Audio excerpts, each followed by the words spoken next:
Lemonade is for bitches. Life gives me lemons, I'm fermenting those shits. We're making fermented lemons.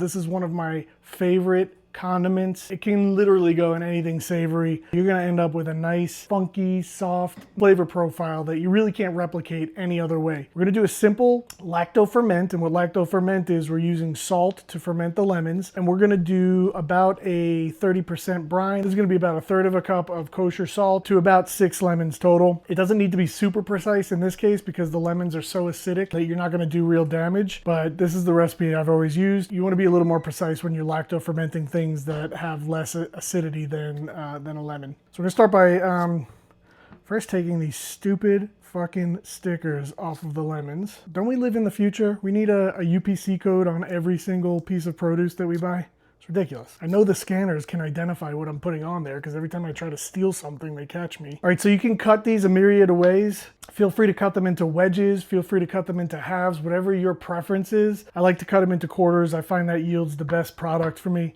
Let's fucking go. So I'm gonna cut 6 of these 7 lemons. I'm gonna leave 1 behind. You don't need any mad knife skills for this.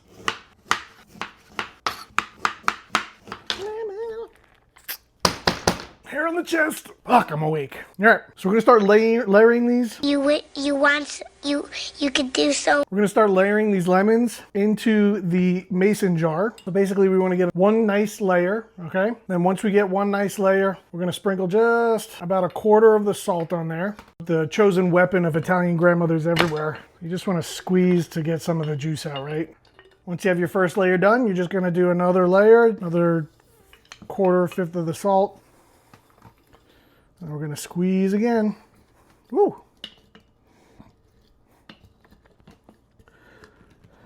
Basically what you're doing here is you're creating a brine of the lemon juice and the salt. You're gonna continue that process until the mason jar is completely full. Hopefully we're able to squeeze all these in there.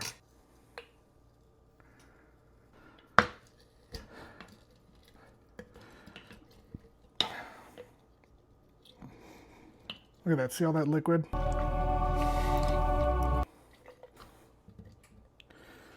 That's some lemony, salty brine for lacto fermentation.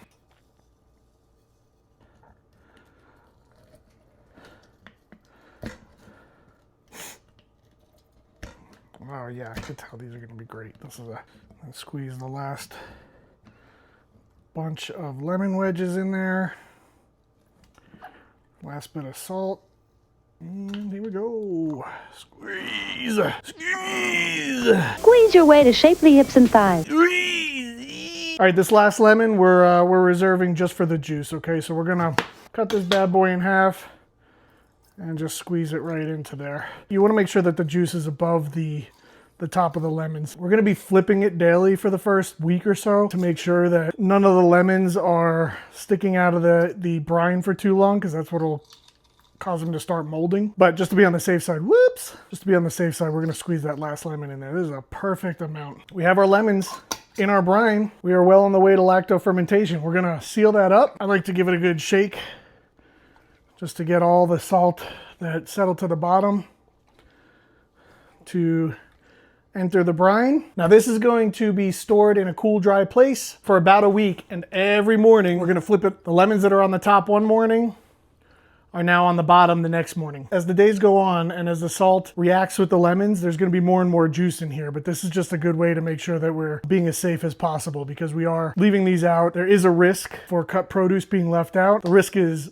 greatly reduced for something as acidic as lemons in a brine. If you don't feel comfortable, don't take my word for it. I'm not a doctor, I'm not a scientist. I'm a stupid fucking cat. But I've been doing this recipe for quite a while. For about a week, flip this on its head for the day, and then the next day, we flip it back. We do that daily, every morning. After that week is up, you're gonna put this in the refrigerator. I usually let it sit in the refrigerator for about 6 months. That's when you get peak fermented lemon, 6 months in the refrigerator. Now, what do you do with fermented lemons? I make shashuka. I love to put it in that. Any chicken dish, just slice them up in little pieces. A little bit goes a very long way. They have a very pungent, strong flavor, but it adds such a layer of complexity to anything that you add it to. I've added it to yogurt. I've added it to shashuka. I've added it to chicken dishes, beef dishes, whatever. It doesn't matter. I've done it in quinoa as well. Very, very good. Like it adds like a Mediterranean flavor to it. Internet magic. I mean, this is what a jar of fully fermented lemons looks like. This has been in my fridge probably about 8 months now. Haven't opened it in a while. Such a sweet, lemony flavor. I mean, the salt really takes away a lot of that acidity when you use it. So look at these guys. They're much paler in color, much lighter. They lose that bright yellow. And so I just cut up the peel, and the peel loses all bitterness when you ferment. So I would cut up about a quarter of a lemon's worth of peel, dice it into very small pieces, and then you mix this into whatever dish you feel like experimenting with. It adds such a unique layer of complexity. Those are fermented lemons. If you make this recipe, let me know in the comments below. Don't forget to like and subscribe. Don't forget to follow. Peace and bacon grease, kids. I'll catch y'all on the rebound.